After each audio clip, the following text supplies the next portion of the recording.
여러분들은 하나님을 믿고 계십니까? 그럼 하나님을 믿고 있다고 한다면 도대체 믿음의 내용이 무엇인가? 나는 뭘 믿고 있는가? 하는 것도 우리는 점검해야 될 줄로 압니다. 하나님이 이 땅을 창조하신 것을 믿습니다. 이걸 우리는 창조신앙이라고 그래요.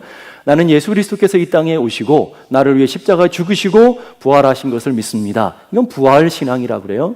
또 그 예수님께서 하늘에 올라가셨지만 하늘에 올라가신 그대로 우리에게 다시 오실 것을 믿습니다. 그리고 그날에 우리는 종말을 임하게 될 것을 믿습니다. 이게 종말 신앙이라는 거예요.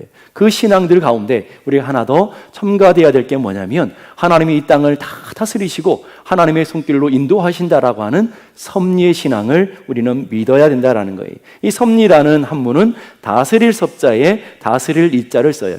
쉽게 말하면 하나님의 섭리라는 말은 이 땅을 하나님의 뜻 가운데로 다스리신다라고 하는 거죠. 하나님의 섭리에 보게 되면 크게 세 가지로 나눌 수 있어요. 첫 번째는 하나님이 만물을 창조하셨다. 창조. 두 번째는 그 하나님 만드신 이 창조의 세계를 지금까지 계속 보존하고 계시다. 보존. 그리고 이 하나님의 세계는 하나님의 뜻, 하나님의 계획을 따라서 다스려지고 계시다. 창조, 보존, 다스림. 이 세 단어로 우리는 설명할 수 있다라는 거죠. 여러분의 인생도 마찬가지예요. 하나님께서 이 땅 가운데 보내신 이가 하나님이신 것을 믿습니다. 그리고 남편을 만나고 아내를 만나고 자녀들을 얻고 또 주변의 성도들을 만나고 이 모든 창조에 하나님께서 주어진 내 인생에 수많은 만남들과 수많은 사건들을 보존하신 분이 하나님이신 것을 또한 믿습니다. 여러분의 마음까지, 여러분의 생각까지도 주님이 다 주장해 주셔서 여러분들이 오늘 여기에 예배의 자리까지 앉도록 여러분들을 인도하시고 다스리는 분 또한 하나님이신 것을 믿습니다. 그게 하나님의 섭리 신앙이라는 거예요. 역대상 29장 12절 말씀 다 같이 읽겠습니다. 부와 기가 주께로 말미암고 주는 만물의 주제가 되사 손에 권세와 능력이 있사오니 모든 사람을 크게 하심과 강하게 하심이 주의 손에 있나이다. 옆에 분하고 인사하십시다. 주의 손에 있습니다. 다시 한번 주의 손에 있습니다. 다 모든 것이 다 주님의 손에 있다 그랬어요. 부와 귀, 여러분이 좋아하시는 부귀 이거죠. 부귀도 누구에게 있다고요? 주님께 손에 있다라는 거예요. 여러분 아무리 쓴다고 되는 게 아니라 하나님이 허락하셔야 주어지는 것이고, 그래서 물질 얻는 능을 주셨느니라. 하나님의 능력과 은혜를 주셔야 얻는 것이라는 거예요. 건강도 마찬가지. 만물이 주제가 되사 주님의 손에 권세와 능력이 있습니다 라고 얘기하는 거예요. 하나님이 주시지 않으면 얻지 못한다는 거예요. 그래서 모든 사람이, 모든 것들이 다 주의 손에 있나이다, 주님의 손에 있습니다 라고 고백하며 주님 앞에 나아가는 믿음의 사람들이 될 수 있기를 간절히 바랍니다. 오늘 읽은 본문과 그리고 17장 이 모든 것들은 요셉 지파의 분배에 관한 이야기들을 얘기해주고 있어요. 요셉 지파가 어떻게 기업을 분배받고 있는지 그 이야기 속에 하나님의 놀라운 섭리가 담겨져 있다라는 것을 우리는 보게 됩니다. 우리 인생을 보면 큰 퍼즐과 같아요. 큰 퍼즐이 있는데 큰 퍼즐에는 작은 낱개의 작은 그림들이 있는가 하면 큰 완성된 그림이 있어요. 이게 오늘 여러분의 인생이라는 거예요. 여러분의 인생에 만나는 만남들, 사건들은 다 점과 떴다는 작은 그림과 같이 그 하나하나를 보면 왜 이런 일이 있는지, 왜 이런 만남을 만났는지, 왜 나는 저런 남편을 만나고 왜 이런 아내를 만났는지 여러분이 뜻을 잘 모른다고요. 그러니까 하나님 앞에 왜 나는 저런 인간을 만났습니까? 왜 나에게 이런 고난이 있습니까? 왜 나에게 아픔이 있습니까? 우리는 이렇게 탄식하고 절망하잖아요. 왜 그럴까요? 하나님의 그 큰 그림을 보지 못했기 때문에. 그러니까 하나님의 그 큰 그림은 뭐냐면 너희로 온전하고 구비하여 조금도 부족함이 없는 하나님의 온전한 사람, 하나님 기뻐하시는 구원에 이르는 사람들을 만들어가는 것이 큰 그림이에요. 그 그림을 완성시키기 위해서 여러분 옆에 앉아있는 왼수가 필요한 거예요. 여러분 함께 사는 그 왼수가 필요한 거라고요. 나를 나되게 하기 위해서, 하나님의 큰 구원의 역사를 만들기 위해서 여러분의 수많은 인생에 만났던 그 만남들이, 그 사건들이 오늘 여러분의 인생 가운데 필요했기 때문에 하나님 주시는 은혜의 사건들이라는 것을 기억할 수 있기를 바랍니다. 그때는 몰라요. 우리가 하나님 보이시지 않으니까, 하나님의 일하심이 보이지 않으니까 그때 사건들이 왜 내게 그런 일이 있어야 되는지, 왜 내가 그런 사람을 만났어야 되는지, 왜 내 인생 가운데 이런 아픔이 있고 눈물이 있고 고통이 있는지 잘 몰라요. 그러니까 우리는 그때마다 하나님을 원망하고 탄식하고 불평하고 낙심하지만 하나님의 그 큰 구원의 역사의 그림들, 완성되어져 있는 그림을 보게 되면 내 인생 가운데 저 왼수가 왜 필요했는지를 알겠구나. 그 왼수가 아니었으면 내가 하나님의 은혜를 몰랐을 텐데, 하나님 앞에 기도하며 그 하나님의 놀라우신 능력들을 맛보지 못했을 텐데, 그 하나님의 놀라운 섭리들을 우리는 그때에 알게 될 줄로 믿습니다. 그래서 믿음이라는 것은 그것을 믿고 하나님이 완성되어져 있는 여러분의 저 큰 그림을 믿고 하나님의 인도하심과 하나님의 일하심과 하나님의 여러분의 다스리신 것들을 받아들여서 그것을 따라 살아가는 삶, 그 믿음 안에 서려고 하는 것, 이것을 우리는 믿음이다라고 얘기하는 거예요. 요셉은 야곱의 몇째 아들이었나요? 11번째 아들. 목사님 자꾸 물어보지 마세요. 힘드니까 그러시는 분이 있을지 모르지만 여러분이 자꾸 생각을 해야, 이게 여러분 설교 들으면서 자꾸 생각을 해야 졸립지도 않고 또 하나님의 말씀이 분명하게 기억되는 거예요. 몇 번째 아들이라고요? 11번째 아들. 근데 이상하지 않아요? 지난주에 유다 지파가 첫 번째로 기업을 받은 건 그렇다 쳐. 왜? 메시아 반열에 놀라운 하나님의 주시는 기업을 주시기 위하니까 뭐 그런 하나님의 영적인 의미로 그렇다고 치지만 11번째 아들이 다른 아들을 다 제끼고 두 번째로 기업 분배받고 있는 장면이잖아요. 그런데다가 4절로 가니까 요셉의 자손 므낫세와 에브라임이 그들의 기업을 받았더라. 누가 받아? 요셉이 받았어요? 요셉의 두 아들의 지파가 받았어요? 두 아들의 지파가 받았어요. 이상하잖아요. 다른 지파들은 다 한 지파들이 각자 가진 한 기업들을 분배로 받았는데 왜 요셉 지파만 두 아들이 따로따로 기업을 분배받고 따로따로 은혜를 누리냐라는 거예요. 이상하지 않아요? 왜 성경은 왜 이렇게 기록할까요? 그러면 오늘 잘 생각해 보십시다. 다른 사람들은 한 기업을 받았지만 다른 이 요셉의 두 아들은 두 기업을 받았어요. 그러니까 그 사람의 갑절을 받은 거예요. 두 배를 받은 거예요. 갑절의 은혜, 갑절의 축복, 갑절의 영감. 그걸 생각하면 딱 생각나는 사람들이 있죠. 엘리사가 엘리야에게 하나님 주시는 은혜의 갑절의 은혜를 내게 허락해 주옵소서, 갑절의 영감을 주옵소서. 이 기도 여러분 그게 무슨 뜻인지 여러분 알고 여러분이 기도하셨나요? 그게 뭐냐라는 거예요. 그 갑절의 복, 갑절의 은혜라는 것은 장자의 권세, 아버지의 그 생명이 이어가는 그 은혜, 아버지의 그 권세와 기업이 이어가는 그런 놀라운 축복을 장자에게 주어졌는데 그 축복을 나에게 허락해 주옵소서. 엘리야가 가졌던 그 영적인 권세, 엘리야가 가졌던 그 장자가 누려졌던 하나님의 그 큰 축복, 그 권세를 고스란히 엘리사 나에게 주십시오라고 하는 그런 기도였단 말이에요. 근데 오늘 요셉이 그 갑절의 은혜, 갑절의 축복을 받고 있다라고 하는 거예요. 신명기 21장 17절 보니까 반드시 그 미움을 받은 자의 아들을, 미움을 받는 아들이 있다 할지라도 그가 장자면 장자로 인정하여 자기 소유에서 그들에게 어떻게 주라고요? 두 몫을 주라. 갑절의 은혜를 주라는 거예요. 갑절을 주라는 거예요. 그게 장자의 권세라는 거예요. 그러니까 오늘 그 장자의 권세가 누구에게 주어졌다라는 거예요?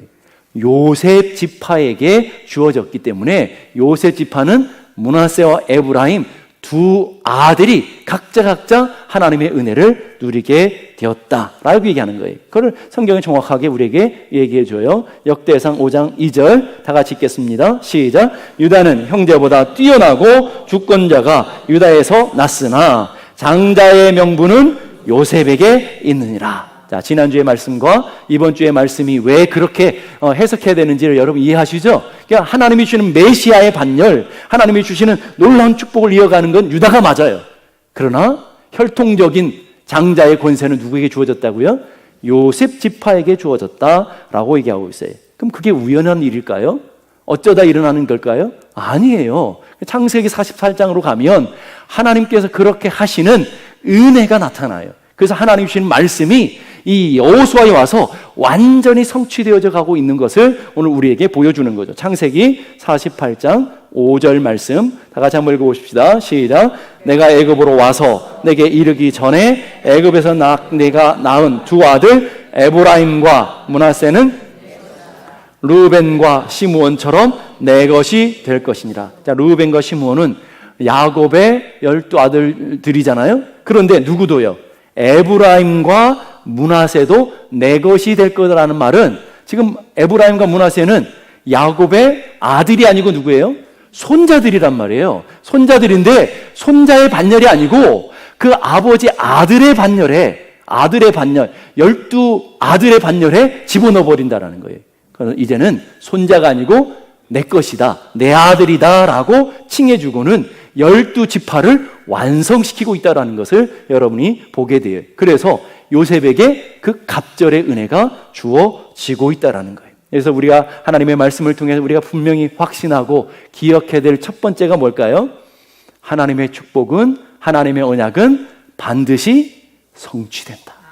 세월이 지나도 500년의 세월이 지났지만 하나님 잊어버리지 아니하시고 그 언약을, 하나님 말씀을 이렇게 여호수아를 통해서 성취해 보이시면서 하나님이 하신 언약은 이렇게 반드시 성취된다라는 것을 우리에게 가르쳐 주고 계시는 것을 믿을 수 있기를 바랍니다. 그럼 요셉에게만 그럴까요? 하나님, 여러분 한 사람 한 사람을 하나님께서 주시는 은혜 가운데 구원하시고 자녀로 삼으셔서 하나님의 말씀과 언약을 여러분에게 주신 줄로 믿습니다. 그것이 하늘 천국 언약뿐만 아니라 오늘 이 땅을 살아가면서도 하나님의 자녀에게 주시는 놀라운 특권들을 주신 줄로 믿습니다. 하나님의 말씀과 기도와 하나님의 놀라운 은혜들을 누리는 그 특권과 언약을 주셨다고요.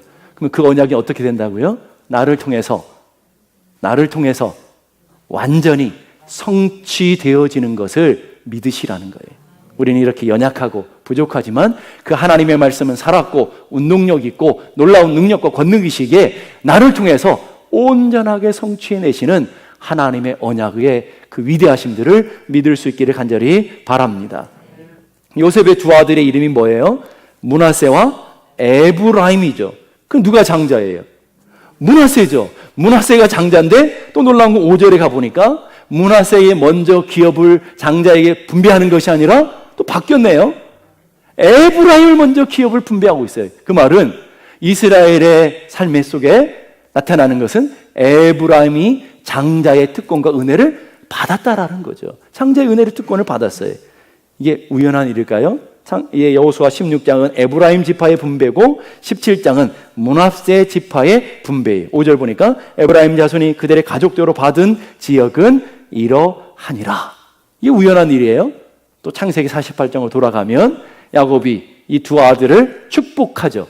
두 손자지만 아들로 칭했으니까 두 아들을 축복하시는데 이 요셉이 장자인 므낫세를 아버지 야곱의 오른편으로 그리고 차자인 에브라임을 왼편에다 두어서 축복하게 했어요. 그랬는데 야곱이 어떻게 했죠? 손을 엇갈려 축복했어요. 그랬더니 요셉이 불편했어요. 장자인데 므낫세가 장자니까 그리 하지 마십시오. 그랬더니 나도 안다.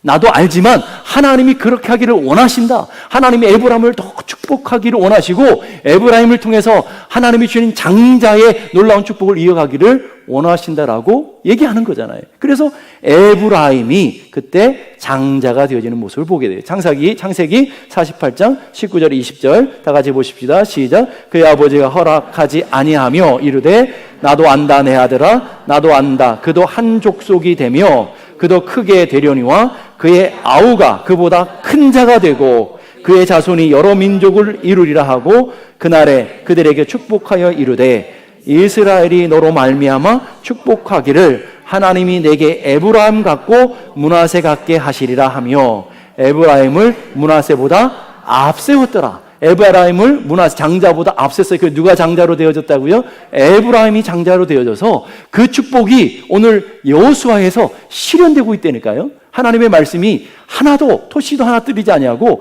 과거에 있었던 하나님의 말씀이지만 언젠가는 바로 이렇게 성취되어져 가고 있다는 것을 보게 돼요. 하나님께서 야곱에게 에브라임을 오른손으로 축복하시고 그런 이유를 설명되지 않았지만 오늘 우리 편에 서서 보게 되면 하나님의 은혜가 무엇인지를 우리는 봐야 되는 거죠. 은혜는 마땅히 장자가 돼야 되는 므낫세, 내가 받아야 되는 게 이 기업이다 이게 아니고 마땅히 받아야 될 거 아니고 자격이 없는 사람이 도무지 어떻게 할 수 없는 그 사람을 세워서 하나님의 놀라운 기업을 주는 것, 이게 은혜라는 거죠. 받을 수 없는 자격 없는 자가 오늘 에브라임 편에서 보면 자격이 없는 사람이잖아요. 조건을 갖추지 않은 사람이에요. 그런데 하나님이 일방적으로 에브라임을 들어서서 은혜 주시는 것, 축복 주시는 것, 이게 하나님의 은혜의 방편이다라고 얘기하는 거예요. 그걸 에브라임에 적용하면 별로 안 다가오니까 여러분 한 사람 한 사람에게 적용해 보자고요. 여러분이 하나님의 주시는 은혜 안에서 구원받은 하나님의 자녀들 된 걸 믿습니다. 믿습니까? 옆에 분하고 물어보세요. 구원받으셨어요? 하고. 예, 믿으세요? 하나님의 주시는 은혜 안에서 우리는 구원을 받았다고 그래요. 여러분이 자격이 있어서 구원받은 분 있어요? 옆에 분보다 더 나아서 여러분 구원받은 것 같아요? 세상에 있는 사람들보다 여러분이 더 예뻐서 구원받으셨죠? 예, 만약 예쁜 순서로 구원을 주겠다 그랬으면 갑자기 심각해지죠? 예, 갑자기 심각해질 거라고요. 여기에 있는 분들은. 어떡하지? 미스 코리아나 그런 사람들 순서로 구원을 준다고 생각해 봐요. 건강한 사람 순서로 구원을 준다고 그러면 이거 어떡하죠? 아픈 사람들 어떡하겠냐고요. 잘생긴 사람들 키순으로 딱 세워가지고 키순으로 작은 사람 순으로 구원을 주신다고 그런다면 여러분은 구원 많이 얻으실 것 같아요. 예? 오늘 우리들이 세상의 조건들로 자격으로 우리가 구원받는다고 한다면 돈 많은 순서대로 세상의 학벌 순서대로 하버드대, 예일대 나온 사람 순서대로 여러분이 구원 준다고 한다면 우리가 어떻게 그 구원의 자격 속에 들어갈 수 있겠냐고요. 자격 없는데 에브라임 어느 날 갑자기 장사로 세워지고 하나님의 놀라운 은혜와 기업을 주는 것처럼 우리의 구원이 그런 것이라는 것을 오늘 구약 성경을 통해 우리에게 설명해 주고 있는 거예요. 자격 없는 자가 도무지 하나님의 은혜 앞에 설 수 없는 자가 도무지 하나님의 기업을 받을 수 없는 자가 하나님 앞에 들어져서 하나님의 일방적인 은총을 통해서 하나님의 일방적인 은혜를 통해서 기업 물을 자가 되어지고 하나님의 은혜 받는 자가 되어지는 사건, 이게 바로 에브라임이 장자된 사건이고 요셉이 두 기업을 받는 사건이라는 것을 기억할 수 있기를 간절히 바랍니다. 그래서 여러분이 구원받은 것, 또 이 하나님께서 일하시는 것을 여러분들이 잘 알게 몰라요. 모르잖아요. 그래서 로마서 11장 33절에 이렇게 말해요. 깊도다 하나님의 지혜와 지식의 풍성함이요. 우리는 하나님을 알아가면 알아갈수록 깊도다, 놀랍도다, 위대하시도다 이렇게 고백할 수밖에 없는 거예요. 왜? 하나님 하시는 걸 보니까 나같이 연약하고 나같이 볼품없고 나같이 부족하고 나같이 아무것도 아닌 거를 들어서 하나님의 일을 맡기시고 하나님의 역사를 세워가시고 구원받게 하시고 하늘의 소망을 갖게 하시고 이 땅이 비록 힘들고 어렵고 질병이 있고 많은 고난이 있지만 그래도 우리는 하늘 영광을 바라보며 하늘 꿈을 바라보며 나아가는 믿음의 사람들로 세워진 것, 놀랍지 않으세요? 깊지 않으세요? 위대하시지 않으세요? 그 하나님의 놀라움이 크시다라는 거예요. 그의 판단은 헤아리지 못할 것이며 그의 길은 찾지 못할 것이다. 자기 몸 안에서 일어나는 것도 자기가 모르는데 자기 자식 하나 마음 몰라가지고 맨날 우리가 실수하고 우리가 잘못하고 있는데 자기 배우자의 마음 하나 몰라가지고 맨날 평생 30년 40년 살아도 지저져 먹고 싸우는데 그렇잖아요? 아니 하나님의 그 크심을 우리가 어떻게 하냐고요. 그 위대하고 광대하신 우주를 만드시고 우주를 하나도 머리털 하나 상하지 않게 인도하시는 그 하나님의 그 크고 위대하심을 우리가 어떻게 알겠냐고요. 그렇잖아요? 근데 그 속에 내가 들어가 있고 그 하나님의 은혜 속에 내가 들어가 있고 하나님의 구원 속에 내가 들어가 있으니 우리 얼마나 놀라운 사람들이에요. 얼마나 우리는 하나님의 축복받은 사람들이냐라는 거예요. 그래서 감사하지 않으세요? 막 기쁘지 않으세요? 그런 사람들이 고백하는 게 찬송가 310장인 거죠. 하나님의 은혜로 있을 데 없는 자 왜 구속하여 주는지 난 알 수 없도다. 여러분 아세요? 아시면 저한테 좀 가르쳐 주세요. 여러분 왜 내가 구원받는 내가 어떻게 알아요? 하나님의 일방적인 사랑이죠. 하나님의 일방적인 은혜죠. 하나님의 일방적인 구원이죠. 그 하나님의 그 크신 사랑과 은혜가 어느 순간 나를 뚫고 들어와서 내가 하나님을 믿게 되었네요. 그 하나님의 은혜를 알게 되었네요. 그래서 구원받은 자가 되었어요. 그래서 이를 고백하는 거예요. 왜 내게 성령 주셔서 내 마음을 감동해. 여러분의 의지대로 예수를 믿은 게 아니잖아요.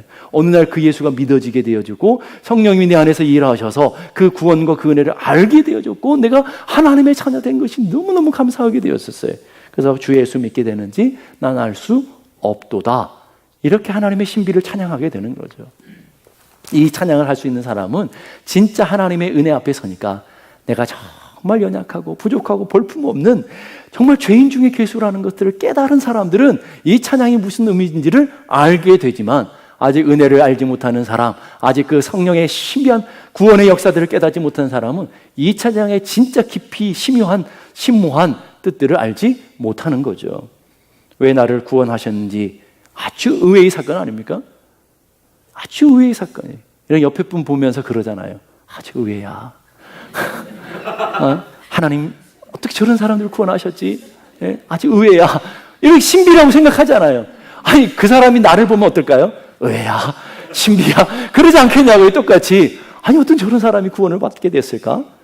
우리의 노력도, 우리의 열심도, 우리의 선함도 아니고 어떤 자격이 아니라 하나님의 은혜요, 하나님의 신비라는 것을 에브라임을 통해서, 요셉을 통해서 하나님께서 보여주세요. 그래서 성경은 계속해서 그런 이야기들이 반복되고, 마땅히 받아야 될 장자인 이스마엘을 폐하시고 장자가 아닌 이삭을 통해서 하나님의 역사를 만들어 가시잖아요.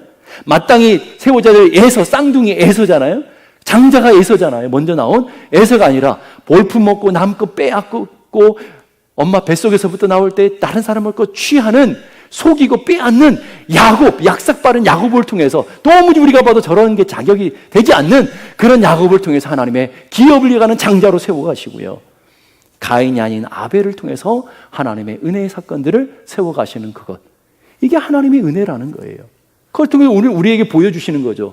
우리가 도무지 자격 없고 도무지 하나님 앞에 미련하고 가난하고 비굴하고 도무지 하나님의 은혜 받을 수 없는 자들인 그 내가 하나님의 구원을 받은 하나님의 자녀 되었다.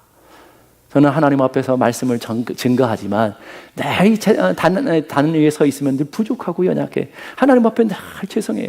아니, 더 똑똑한 사람도 많고 더 능력 있는 사람도 많고 더 잘난 사람도 많은데 연약하기 짝이 없고 촌구석 제가 동네 얘기해도 여러분 다 모르실 그 촌구석에서 건져내서, 그것도 미국까지 와서 복음을 증거하게 하시고, 여러분 이게 상상이 되냔 말이에요. 예, 상상이 되지 않는다고요. 그런 나를 사랑하시고 그런 나를 구원하시는 그 하나님의 세계가 너무너무 신비한 거예요. 아니, 서울만 가서 성공했는데, 아니 미국까지 와서 내가 복음을 증거할 줄 누가 알았겠냐고요. 예? 누가 알았겠냐고요. 저만 그러냐고요? 여러분 안 그러냐고요? 예, 막 너무 놀라운 마음으로 막 감동하시는 분들이 많은데, 여러분 안 그러냐고요? 여러분 미국까지 와서 이 교회 앉아가지고 복음을 들을 거라고 상상했냐고요? 예? 미국까지 안 왔으면 예수 안 믿을 사람도 여기 태반인데, 여기까지 와가지고 하나님의 은혜를 알고 하나님의 교회를 섬기고 그 은혜를 알아서 그 은혜를 깨달아서 그 은혜 가운데 울고 짜고 막 그러면서 하나님을 섬겨가는 게 여러분 신비 아니냐고요.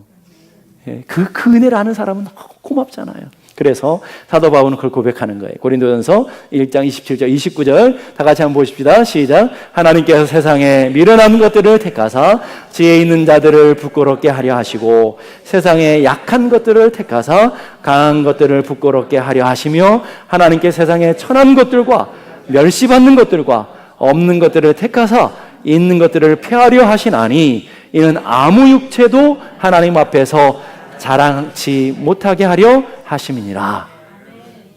사도 바울 얼마나 위대하고 대단한 사람이, 그 사람이, 그런 사도 바울 같은 사람이 나는 미련한 자들, 약한 나, 천하고 멸시받고 없는 것, 이렇게 고백한다면 우리 같은 사람은 얼마나 없는 거예요. 얼마나 천한 거예요.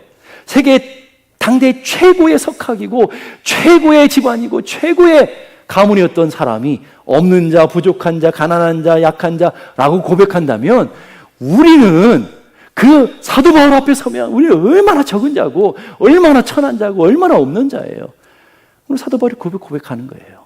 하나님의 은혜 앞에 서니까 나처럼 연약한 자가 없고 나처럼 미련한 자가 없고 나처럼 하나님 앞에 천한 자가 없는데 그런 나를 구원하셔서 하나님의 은혜의 도구로 쓰시고 복음을 증거하는 이방인의 사도로 써주시니 이것이 하나님의 은혜가 아닌가. 왜 그렇게 하셨는가? 왜요? 왜 그렇게 하셨다고 그랬어요? 하나님 앞에서 어떤 사람도 자랑하지 못하도록, 아, 하나님이 저런 사람도 쓰시는구나, 하나님이 저런 사람을 통해서 하나님 역사하시는구나, 이게 하나님의 신비고 놀라운 은혜인 것을 믿습니다. 그러니까 오늘 여러분 가난하다고 비굴해 할 필요 없어요. 여러분 연약하다고 병들었다고 여러분 가진 게 없다고 낙심하고 절망할 필요 없어요. 왜요? 그런 나를 통해서 하나님의 일하심이 크게 드러나게 될 줄로 믿습니다. 하나님의 부요하심이 나타나게 될 줄로 믿습니다. 가난했던 나를 통해서 하나님의 부요하심이, 하나님이 얼마나 부요하신지 드러나면 얼마나 좋아요. 여러분의 가진 능력으로 살아가는 게 아니고 하나님이 그 큰 부요함으로, 여러분이 다이아몬드 손가락만한 다이아몬드만 있어도, 손톱만한 다이아몬드만 있어도 얼마나 감격스러워요. 막 남편이 평생 고마워 보이지 않아요? 그런데 우리 하나님은 태양보다 몇천 배 큰 성 하나를, 이 몇천 배 큰 그거 하나를 말이에요. 그걸 하나를 다이아몬드 덩어리로 만들어 버리시는. 그러니까 사모하지 말자고요, 그런 거. 우리 하나님의 크고 얼마나 놀라운 일하심이냐라는 거예요. 그러니까 오늘 우리 하나님께서 우리 같은 연약한 것들을 통해서 하나님의 크신 능력들을 나타내고, 그렇게 세상 속에서 여러분이 쓰임받으면 얼마나 귀한 거예요. 연약한 자들을 통해서 하나님의 그 위대하심들을 드러내게 그렇게 하시더라 하는 거예요. 우리가 어떻게 그 은혜가 주어진 거냐고 말씀하시는 거죠. 에베소서 1장 7절, 우연이 아니라는 거예요. 에베소서 1장 7절 다 같이 읽겠습니다.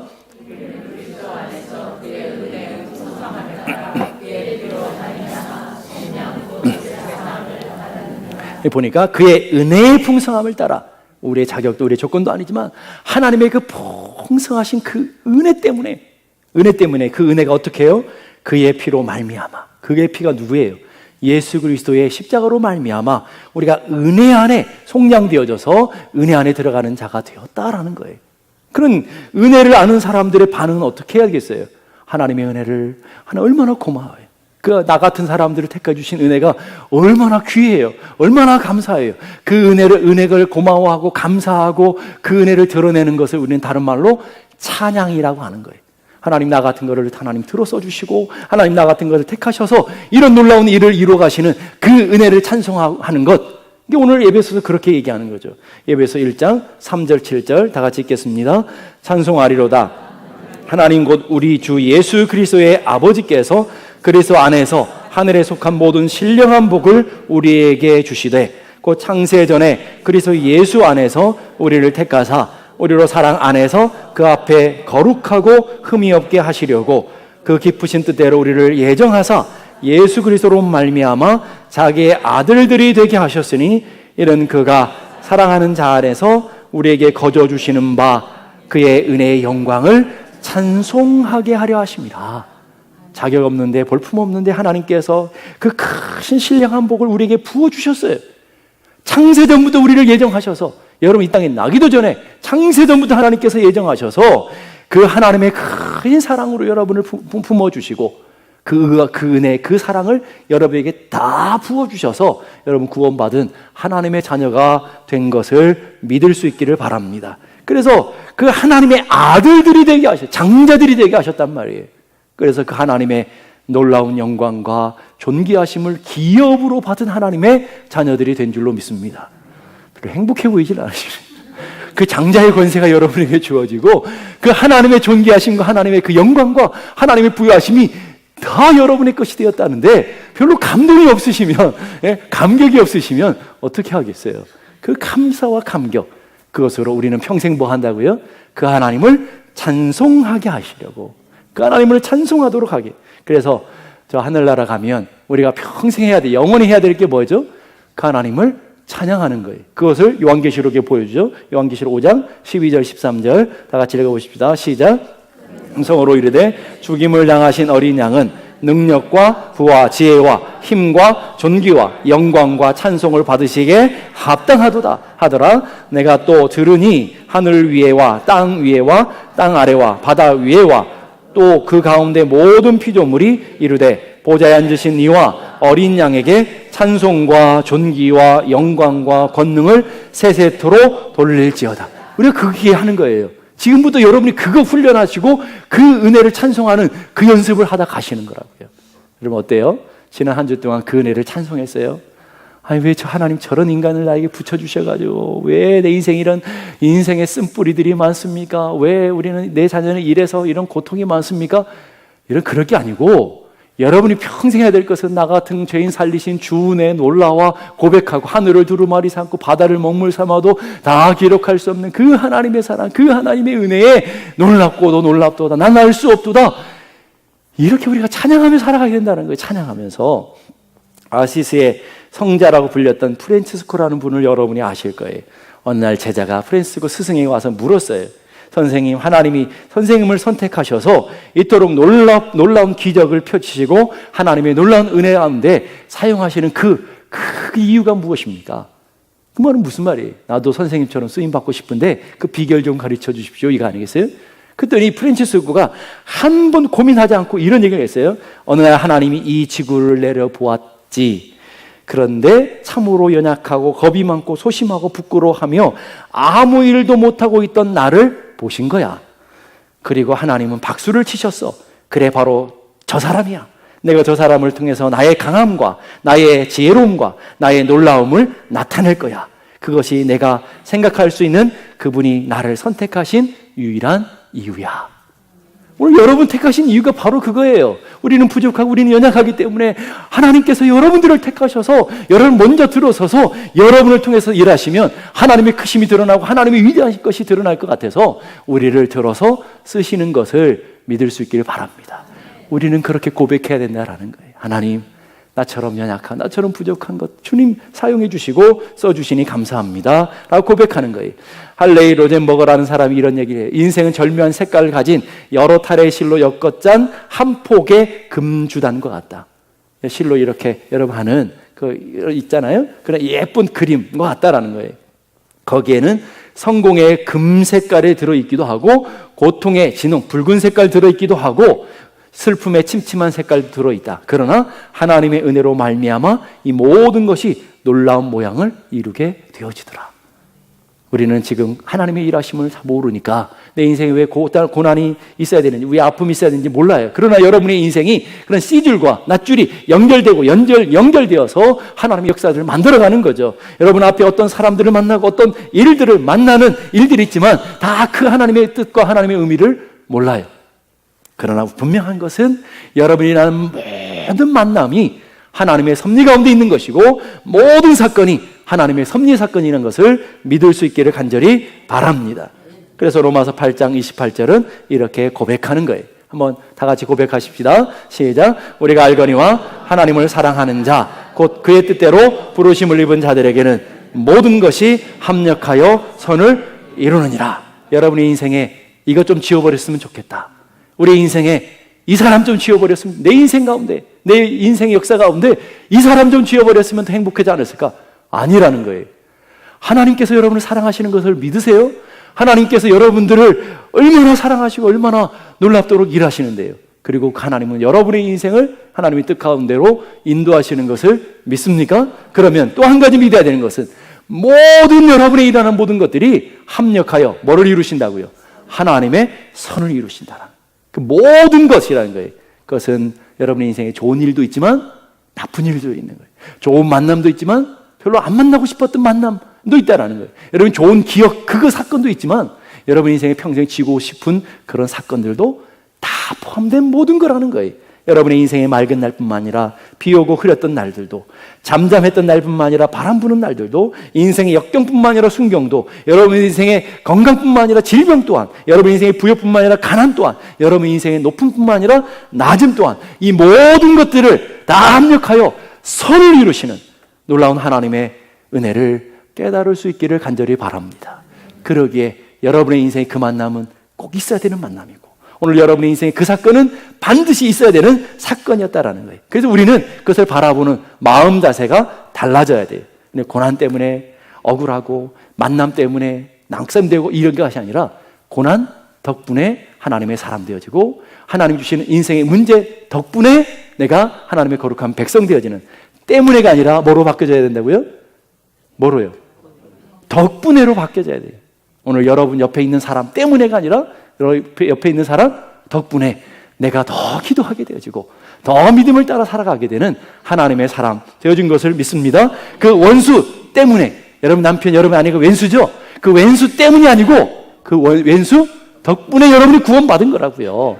예? 오늘 여러분의 자식이 왼수죠, 왼수. 그런 왼수가 없어 이러잖아요. 그 왼수 때문이 아니라 그 왼수 덕분에 내가 더 기도하게 되어지고 내가 더 겸손하게 되어지고 별로 인정을 하고 싶지 않으신가 보여요. 그랬잖아요. 내가 여러분들 다 아는데 그러지 않았으면 기도했겠어요? 제가 다 알잖아요, 여러분들을. 하는데 그래서 가끔씩 하나씩 흔들리시잖아요.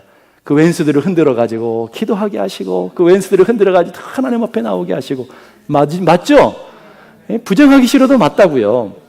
그래서 문제 때문이 아니라 문제 덕분에 하나님 앞에 더 기도하게 하고 가난 때문이 아니라 가난 덕분에 약함 때문이 아니라 약함 덕분에 우리 되어지고 있는 줄로 믿을 수 있기를 바랍니다. 그래서 욥기 23장 10절에 욥은 큰 환난과 고난 당할 때에 하나님 앞에 이렇게 고백하는 거예요. 다 같이 내가 가는 길을 그가 하시나니 그가 나를 단련하신 후에는 내가 순금같이 나오리라.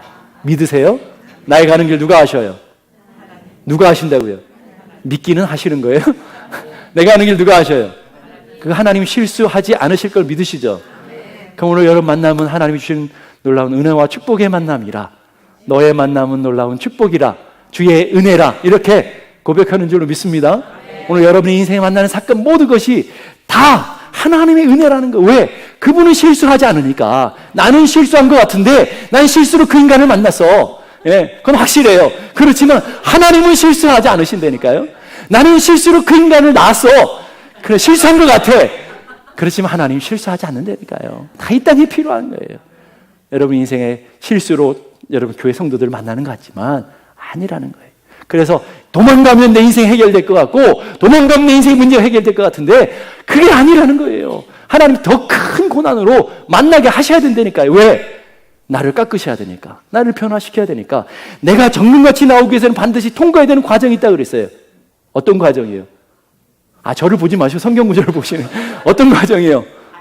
단련되어지는 과정 말이에요. 여러분 순수하지 않잖아요. 여러분 잘나시지 않았잖아요. 온전하지 않잖아요. 인정하기 싫으신 것 같아요. 온전하지 않잖아요. 온전하지 않으니까 옆에 있는 분이 필요한 거예요. 여러분이 정금같이 않으니까, 지금 정금이 아니니까 여러분의 인생의 때를 좀 빼려고 하니까 가시도 필요하고 인생 책지도 필요하고 사람 막대기도 필요한 거라고요. 그래서 하나님 붙여주셨는데 도망간다고 해결되겠어요? 하나님 끝까지 가서 더 큰 막대기로 때려버리신다니까요. 왜? 네가 바뀌어져야 되니까, 우리가 변화돼야 되니까 그렇게 된다는 거예요. 이 정금 같은 게 뭐예요? 온전하고 구비하여 조금도 부족함이 없는 사람, 온전한 사람, 성령의 사람 되어지도록 그리스도의 장성한 믿음의 분량에 이르는 그 사람, 하나님 원하시는 그 구원의 사람 만들어가기 위해서 지금도 계속 끌고 가고 계시다라는 거예요. 그런데도 하나님 나를 사랑하지 않는다고요? 하나님 왜 나만 미워하냐고요? 왜 나만 당하는 고난이냐고요? 이럴 수 없다라는 거예요. 그 고난이 있어야 되고 그 아픔이 있어야 되고 그 인생의 문제가 있어야 하나님의 온전한 사람으로 나를 끌고 가시는 하나님의 과정이게 얼마나 그 은혜가 놀라운 거예요. 그 하나님의 섭리를 깨달으면 고난도 기쁜 거예요. 그래서 고난 당하는 것이 내게 유익이라고 고백하는 거예요. 고난 당하고 났더니 욥이 뭐라고 고백하는 거예요? 전에는 내가 주를 대대서 귀로 만들었었는데 고난을 끝나고 나니까 이제는 진짜 그 하나님을 알게 됐습니다. 그 하나님을 눈으로 만나게 됐습니다. 이런 위대한 고백들이 고난의 영광로를 통해서 나타나게 되는 거예요. 그래서 하나님께서 그 인간을 만나게 하신 거예요. 그 인생의 문제를 허락하신 거라고요. 그러니까 그때 낙심하고 절망할 것이 아니라 그것 때문이 아니라 오늘 나의 인생의 그 덕분에 내가 하나님 사람 되어지는 것을 믿으시고 어디로 나와야 돼요? 은혜 안으로, 은혜 안으로. 그래서 알곡은 안으로 쭉정이는 밖으로 밀려나는 거예요. 고난이 오면. 그래서 여러분 은혜 안으로 들어가는 하나님의 사람들이 될 수 있기를 주님의 이름으로 축복합니다. 그 하나님의 섭리를 믿는 성도들은 이렇게 고백하는 거예요. 내가 에브라임, 내가 도무지 장자가 될 수 없는 요셉인 것을 아는 하나님의 섭리를 깨달은 사람들은 날마다 숨쉬는 순간마다 내 앞에 어려운 일이 있지만 주 앞에 이 몸을 맡길 때 슬픔 없네, 두려움 없네. 그 문제와 신음하는 게 아니라 그 인생의 문제에서 일어나서 누구에게 나와요? 하나님께로 나오는 거예요. 하나님의 뜻을 분별하는 거예요. 그러면 주님이 그 자비로운 손길, 그 다음 뭐예요? 주님의 자비로운 손길, 주님이 뭐 한다고요? 항상 좋은 거 주시는 분 믿으세요? 항상 좋은 거 주시는 하나님, 사랑스레 아픔과 기쁨을 수고와 평화와 안식을 내게 허락하시는 하나님이신 것을 깨달은 인생의 어려운 순간마다 우리는 주님의 약속을 붙들고 내 마음속에 그 약속 잃지 않도록 말씀의 위로 가운데 서야 된다라는 거예요. 주님의 도우심 바라보면서 모든 어려움 이기도다. 어려움 이기는 비결은 흘러가는 순간순간마다 뭘 기억한다고요? 주님 주시는 약속, 주님 주시는 말씀. 그러니까 오늘 여러분이 여러분의 마음속에 그 언약과 그 말씀이 없으니까 왜 하나님 나만 괴롭힙니까? 왜 하나님 이런 인간만 붙여주십니까? 왜 나만 당하는 고난? 이러고 있다는 거예요. 그 말씀이 있는 사람은 비록 그 순간에 낙심하고 절망하지만 그때 다시금 일어서서 하나님의 은혜로 나오고 하나님의 약속의 말씀으로 나와서 다시금 일어서서 그 주님 바라보며 주의 은혜 바라보며 능히 넉넉히 이기며 나가는 하나님의 사람들이 되어줄 줄로 믿습니다. 그런 하나님의 사람들이 다 되기를 주님의 이름으로 축복합니다.